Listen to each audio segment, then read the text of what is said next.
नमस्कार दोस्तों, मैं हूं अजीत कुमार। आप देख रहे हैं ड्रीम टेक एजुकेशन। आज की क्लास में हम लोग क्या पढ़ेंगे? आज हम लोग पढ़ेंगे स्ट्रक्चर ऑफ एटम को।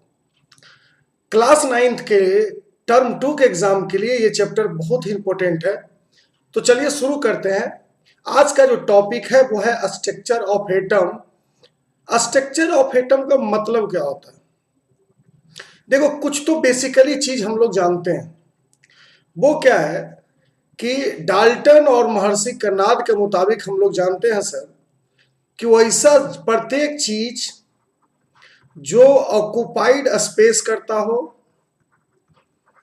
और हैविंग मास हो,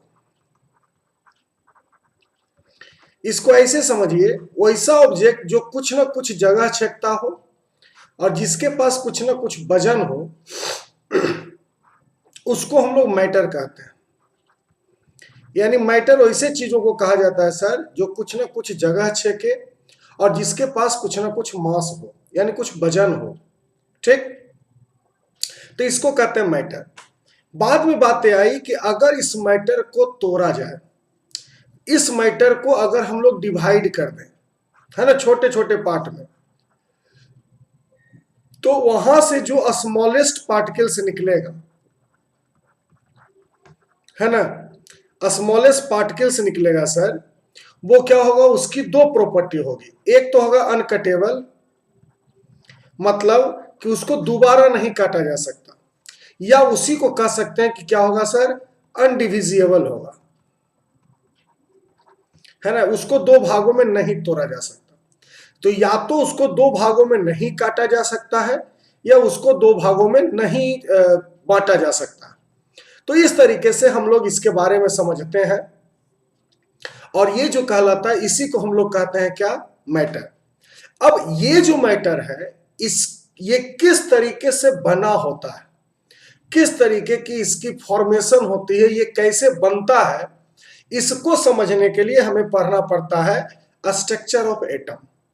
ठीक, केमिस्ट्री का बहुत ही इंपॉर्टेंट चैप्टर है। अगर आपको यहां से ये चैप्टर समझ में आ जाएगी तो आगे आने वाले समय में जब आप 11th-12th में जाइएगा तो वहां पे समझना बहुत ही इजी हो जाएगा, है ना। अब देखिए, इस पर सबसे पहला जो काम किया वो काम किया कौन? जे थॉमसन, है ना। क्या काम किए? उनका नाम था जे थॉमसन। ठीक, जे थॉमसन। इन्होंने किया क्या, इसको पहले समझते हैं। सबसे पहले बात आई स्ट्रक्चर ऑफ एटम की। तो अगर हम लोग स्ट्रक्चर ऑफ एटम की बात करते हैं सर, तो यहां पे चीजें आती है कि सर ये स्ट्रक्चर ऑफ एटम है क्या। देखो, हुआ क्या कि John Dalton conceive as tiny individual particles having a characteristic weight of each element and capable of combined with other atom to form compound. ये जो छोटा सा चीज मिला था जिसको हम लोग एटम बोले थे, तो जॉन डाल्टन का कहना है कि ये जो एटम है सर वो आपस में मिल करके क्या बना देता है? कंपाउंड बनाता है। ठीक, यानी कि इसमें कॉम्बिनेशन प्रॉपर्टी पाई जा रही है, ये कंबाइंड होकर के कंपाउंड बना रहा है। लेकिन इसको दो भागों में नहीं तोड़ा जा सकता, इस एटम को दो भागों में नहीं तोड़ा जा सकता। बाद में जब बातें निकल के आई तो जॉन जे थॉमसन और रदरफोर्ड इन्होंने एक एक्सपेरिमेंट किया और इसी एक्सपेरिमेंट से मॉडर्न जो स्ट्रक्चर ऑफ एटम है, मॉडर्न स्ट्रक्चर ऑफ एटम जो है, उसको फाउंडेशन मिला। यानी यहीं से शुरुआत हो गई किसकी? स्ट्रक्चर ऑफ एटम को पढ़ना, है ना, स्ट्रक्चर ऑफ एटम को पढ़ना।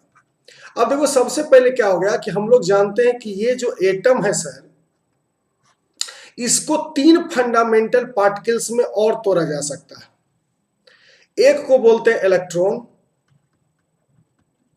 दूसरे को बोलते हैं प्रोटॉन और तीसरे को बोलते हैं न्यूट्रॉन।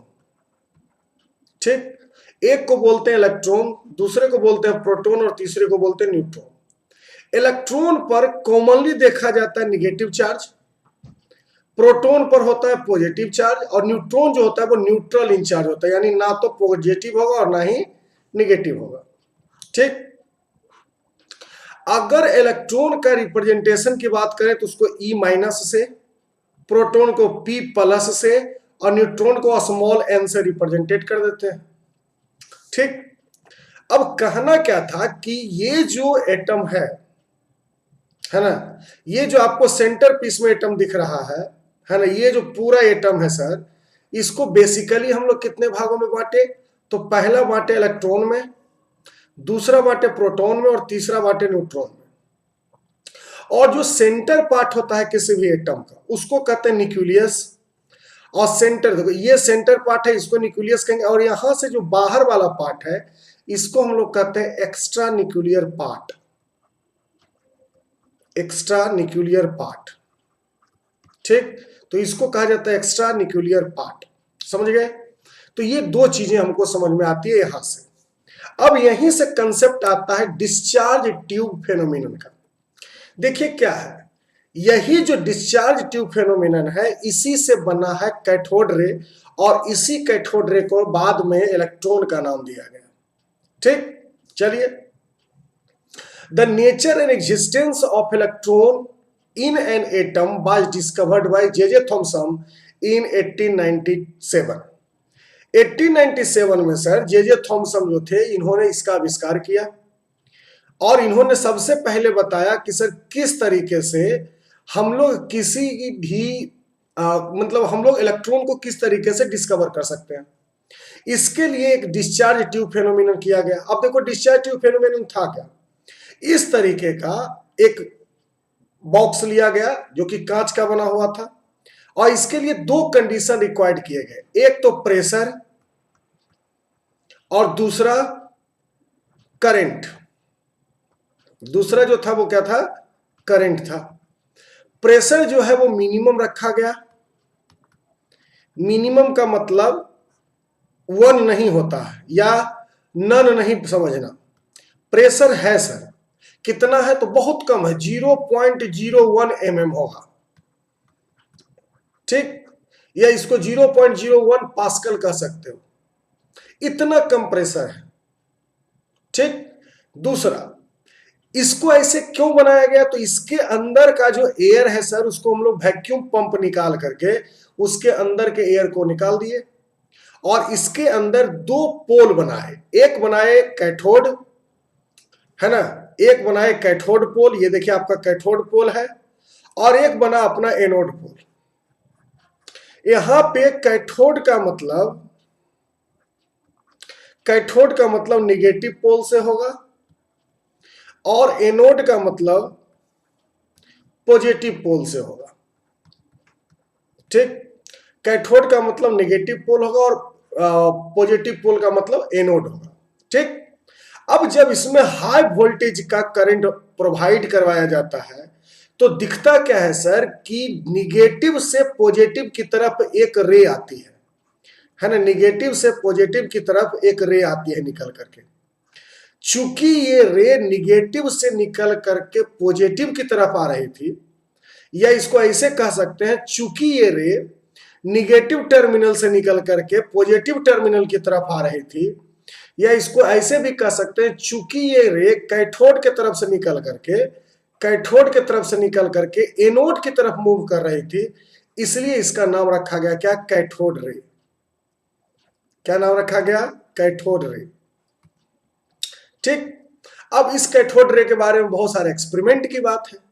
सबसे पहले क्या किया गया, तो इसके बारे में बताया गया कि कैथोड रे का प्रॉपर्टी क्या है। तो पहला प्रॉपर्टी तो आप देख रहे हो कि कैथोड पोल से निकलती है सर, और एनोड की तरफ ये मूव करती है ना, कैथोड की तरफ निकलती है और एनोड की तरफ मूव करती है। तो ये कैथोड हो गया आपका, ये एनोड हो गया। दूसरा क्या है कि इसके अंदर मैकेनिकल पावर है। मैकेनिकल पावर जांचने के लिए हमने क्या किया, हम क्या किए, इसके बीच में इस तरीके का एक चकड़ी लगा दिए, है ना, इस तरीके का एक चकड़ी लगाए, इस सब को आपस में जोड़ के यहां बीच से ऐसे डंटल लगा दिए। ठीक, अब जब ये रे निकलती है तो ये चकड़ी इस तरीके से मूव करने लगता है ना, तो ये बताता है कि इसमें मैकेनिकल स्ट्रेंथ भी होता है। ठीक, दूसरा क्या किए, इसके बाद भी एक एक्सपेरिमेंट हम लोग इस पर किए, और वो एक्सपेरिमेंट था क्या कि हम लोग यहाँ पे अपोजिट पोल क्रिएट किए। हमने क्या किया, यहां पे सर निगेटिव पोल लिया और यहां पे फिर से एक पॉजिटिव पोल लिया। तो होता क्या है कि ये रे कैथोड की तरफ से निकलती है और पॉजिटिव पोल की तरफ बेंड करती है ना, पॉजिटिव पोल की तरफ ये बेंड करती है। ये क्या बताता है, तो हम लोग रूल ऑफ चार्ज जानते हैं, है ना, रूल ऑफ चार्ज जानते हैं कि सर चार्ज के दो रूल होते हैं। पहला होता है एट्रैक्टिव नेचर, है ना, पहला क्या होता है एट्रैक्टिव नेचर, और दूसरा क्या होता है रिपल्सिव नेचर, रिपल्सिव नेचर होता है। अट्रैक्टिव नेचर का मतलब है कि जब सेम पोल अपोजिट पोल को जब हम लोग डालें, है ना, अगर अपोजिट पोल को एक साथ हम लोग ला रहे हैं, मतलब पॉजिटिव और निगेटिव या निगेटिव और पॉजिटिव को जब ला रहे हैं सर, तो ये दोनों एक दूसरे को क्या करेगा, अट्रैक्ट करेगा। और रिपल्सिव नेचर का मतलब है कि जब अपोजिट पोल को लाइए, है ना, तो अट्रैक्ट कर रहा था, अब हम लोग क्या करेंगे, सेम पोल को लाएंगे, सेम पोल को, मतलब पॉजिटिव और पॉजिटिव के बीच में या निगेटिव और निगेटिव के बीच में। ऐसा करने के बाद क्या करेगा, ये एक दूसरे को रिपेल करेगा, ये एक दूसरे को क्या करता है, रिपेल करता है। तो इसी को कहते हैं अट्रैक्टिव नेचर और रिपल्सिव नेचर। अगर ये रे पॉजिटिव की तरफ बेंड कर रहा है तो इसका मतलब क्या है कि इस रे पर हो ना हो सर निगेटिव चार्ज पार्टिकल्स है ना, ये निगेटिव चार्ज पार्टिकल्स है। तो ये सब चीजें बताता है कैथोड रे के प्रॉपर्टीज के बारे में। अब हम लोग इसके बारे में थोड़ा सा और पढ़ते हैं। यही देखो है जे थॉमसन, है ना, ये आदमी कौन है, जे थॉमसन है। आगे बात समझ में, चलिए अब आगे बढ़ते हैं। जब आगे बढ़ते हैं सर तो हमें पता क्या चलता है कि अगर हम लोग किसी भी मेटल की बात करें, मेटल की बात करें तो मेटल क्या करता है सर, मेटल अपने ऊपर पॉजिटिव चार्ज बनाता है और इलेक्ट्रॉन को छोड़ देता है। ये जो नंबर ऑफ इलेक्ट्रॉन वो छोड़ेगा ये उसके वैलेंस इलेक्ट्रॉन के इक्वल होगा। अगर मान ले कि किसी मेटल के वैलेंस इलेक्ट्रॉन 1 है तो वो 1 इलेक्ट्रॉन छोड़ेगा, किसी मेटल में 2 वैलेंस इलेक्ट्रॉन है तो वो 2 इलेक्ट्रॉन छोड़ेगा। जैसे हम लोग बात कर सकते हैं मैग्नीशियम की, मैग्नीशियम क्या करता है, Mg2+ बनाता है, प्लस 2 इलेक्ट्रॉन को रिलीज कर देता है ना। तो इस तरीके से यहां पे चीजें हो रही थी। अब हम लोग को देखना क्या है कि इलेक्ट्रॉन पर कितना चार्ज होता है, ठीक, इलेक्ट्रॉन पर कितना चार्ज होता है। तो इसके लिए एक वैज्ञानिक थे जिनका नाम था R.A. मिल्टन। R.A. मिल्टन साहब ने एक एक्सपेरिमेंट किया जिसको कहते हैं oil drop experiment. Oil drop experiment के बारे में आपको हायर क्लासेस में पढ़ना है, इसलिए यहां पे सिर्फ ये जान लें कि जो इलेक्ट्रॉन के ऊपर जो चार्ज होता है वो मेनली कौन रिप्रेजेंटेट किया या सबसे पहले किसने डिस्कवर किया, तो उसका नाम था R.A. मिल्टन। और इन्होंने कैसा एक्सपेरिमेंट किया था सर, तो आयल ड्रॉप एक्सपेरिमेंट किया और इन्होंने इसके चार्ज को कैलकुलेट किया।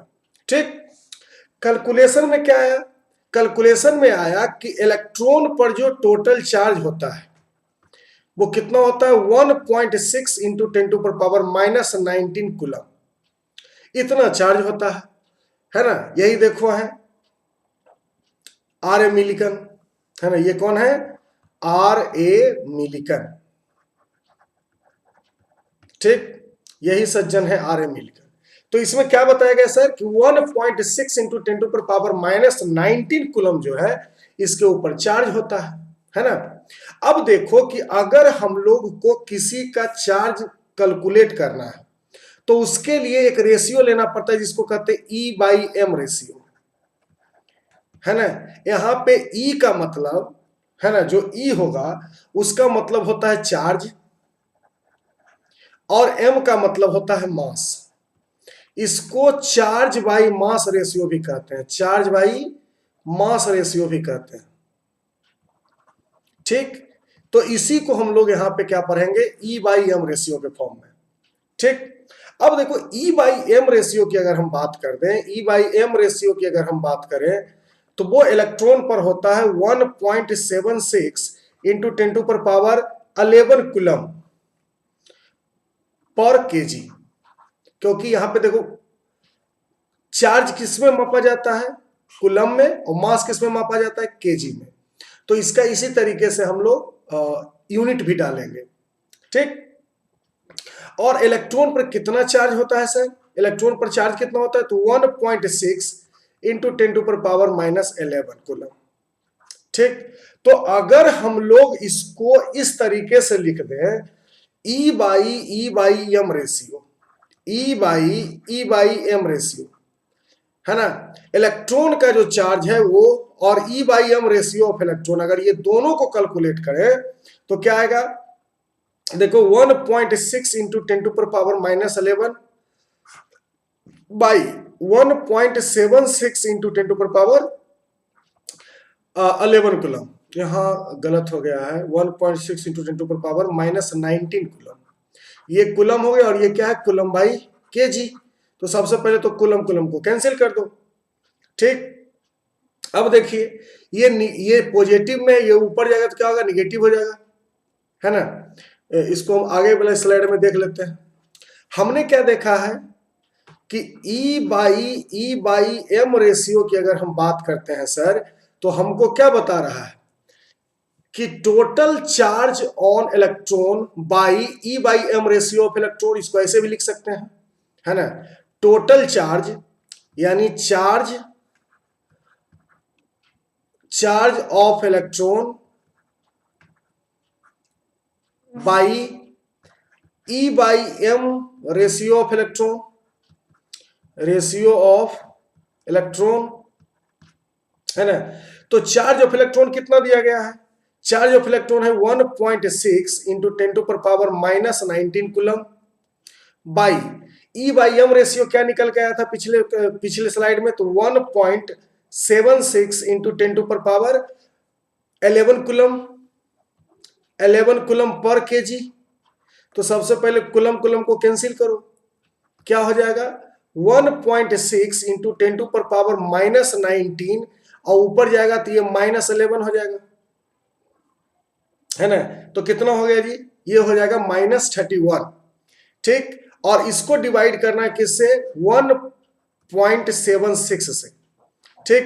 तो ये कैलकुलेट होकर के कितना आएगा, 9.1, है ना, कितना आएगा, 9.1 इंटू 10⁻⁻31 केजी। तो एक्चुअली अगर मास निकाला जाए किसी भी इलेक्ट्रॉन का, तो वो कितना होता है, 9.1 इंटू 10⁻⁻31 केजी, ठीक। इसी को हम लोग यहाँ पे देखेंगे, मास ऑफ द इलेक्ट्रॉन निकालना है। हम लोग क्या जानते हैं, with the help of value charge by mass ratio the mass of the electron can be easily calculated. तो देखिए क्या करना है, E/M रेशियो पता है, E का वैल्यू पता है, तो हम लोग क्या करेंगे, इसको इस तरीके से कैलकुलेट कर लेंगे, है ना, ठीक। अब देखो अंतिम में क्या हमारे पास ऑप्शन निकला, 9.1 इंटू 10⁻⁻31 केजी। ये किसका मास है सर, ये है mass of electron, mass of electron, ठीक। इस कैलकुलेशन से डरना नहीं है, अगर कहो तो हम फिर से कर देते हैं, चलो एक बार तुम लोग के लिए फिर से कर देते हैं। कैलकुलेशन से जितना दूर भागिएगा चीजें उतनी मुश्किल होती जाएगी आपके लिए, है ना। तो कैलकुलेशन से दूर नहीं भागना। देखो करना क्या है, चार्ज कैसे हम लोग कैलकुलेट करेंगे सर, तो चार्ज कैलकुलेट करने के लिए हमारे पास फॉर्मूला है इलेक्ट्रॉन का चार्ज बाई E/M रेशियो। तो देखो इलेक्ट्रॉन का चार्ज कितना है, 1.6 into 10⁻⁻19 coulomb by E/M ratio कितना है सर, तो 1.76 इंटू 10⁻11 कूलम पर केजी। तो पहले तो कूलम कूलम को कैंसिल कीजिए, और नीचे वाले पावर को जब आप ऊपर कीजिएगा तो वो क्या हो जाएगा, निगेटिव हो जाएगा। तो जब निगेटिव करेंगे तो उसको क्या हो जाएगा, 1.6 इंटू 10⁻⁻19 पहले से था, और नीचे से ऊपर जाएगा तो हो जाएगा -11, नीचे लिख देंगे 1.76। अब देखो माइनस का 19 और माइनस का 11 सब मिला के कितना हो जाता है, माइनस का 31, और 1/1.6 और 1.76 को अगर कैलकुलेट करें तो कितना आता है, 9.1 इंटू 10⁻⁻31 kg, है ना। यही देखो यहां पे लिखा गया है। आगे बात समझ में। या हम इसको दूसरे शब्दों में कह सकते हैं कि देखो, किसी का भी अगर मास आप निकाल रहे हैं केमिस्ट्री में, तो ये मास दो तरीके से कैलकुलेट किए जाते हैं। पहले को हम लोग कहते हैं रिलेटिव मास, है ना, रिलेटिव मास, और दूसरे को कहते हैं एब्सोल्यूट मास। क्या कहते हैं? एब्सोल्यूट मास। तो अगर तुमको पूछा जाए कि what is the absolute mass of electron, तो लिखेंगे 9.1 इंटू 10⁻⁻31 kg। और रिलेटिव मास कैसे करेंगे कंपेयर? अब ऐसे समझो कि रिलेटिव मास का मतलब क्या है। मतलब सपोज कर लीजिए कि आपका वजन किसी को पता नहीं है, लेकिन अगर तुमको बोल दिया जाए कि आपका वजन अजीत सर के वजन से 10 किलो कम है, और अगर अजीत सर का वजन 80 kg है, तो आपका वजन कितना हो जाएगा? 70 kg। तो ऐसे को हम लोग कहते हैं रिलेटिव मास। रिलेटिव मास की अगर हम बात करें तो हाइड्रोजन एटम का, है ना, हाइड्रोजन एटम का 1/1840, है ना, यानी 1/1840, ठीक, of the mass of one hydrogen atom. ये इसका कहलाता है रिलेटिव मास। ये जो हम लोग देख रहे हैं सर, ये क्या कह रहा है? Relative mass. ये है आपका रिलेटिव मास और ये है एब्सोल्यूट मास।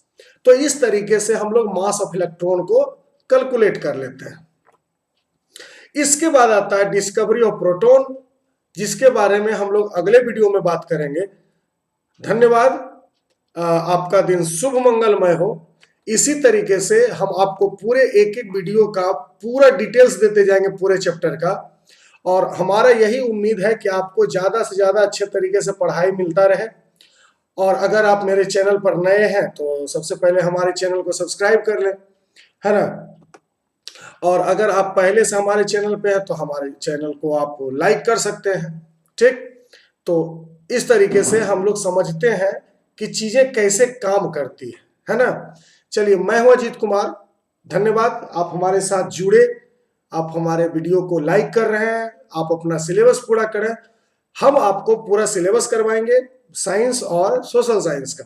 धन्यवाद। आपका दिन शुभ मंगलमय हो। दूधो नहाओ, पूतो फलो। मैं हूं अजीत कुमार। Sign of.